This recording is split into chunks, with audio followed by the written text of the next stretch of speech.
దగ్గరకు వెళ్లడం బాగా అలవాటు పడిన నాదర్ వారి దగ్గరకు వెళ్లడం కోసం తన అక్కను డబ్బులు ఇవ్వమని వేధించేవాడు. తన తమ్ముడు బాధను అర్థం చేసుకున్న నాదర్ అక్క తన దగ్గర డబ్బులు లేకపోయినా ఇంట్లోనివి అవి ఇవి అమ్మి నాదర్కు డబ్బులు ఇస్తూ ఉండేది. పూర్తిగా నాదర్ వేశ్యలకు బానిసవడంతో ఆ కుటుంబం కటిక పేదరికంలోకి వెళ్లిపోయింది. అయినా సరే కుటుంబ బాధ్యతలను ఏమాత్రం పట్టించుకోని నాదర్ ఇంట్లో అమ్మడానికి ఏమీ లేకపోయినా సరే తన అక్కను డబ్బులు ఇవ్వమని వేధించటం మొదలు పెడతాడు. దీంతో సహనం కోల్పోయిన ఆమె తన తమ్ముడితో నీకు కావలసింది పడక సుఖమే కదా, వచ్చి నన్ను అనుభవించు అంటూ ఏడుస్తూ చెబుతుంది.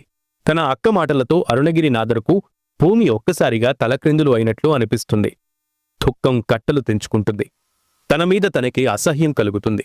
తాను గతంలో సుబ్రహ్మణ్యేశ్వర స్వామి ఆరాధన చేసినప్పుడు ఎలా ఉన్నాను, ఇప్పుడు ఎలా ఉన్నాను అని తన చేసినటువంటి పనులన్నీ గుర్తుకు తెచ్చుకుని బాధపడుతూ ఇక నేను చేసిన పాపాలకు బ్రతకడం అనవసరం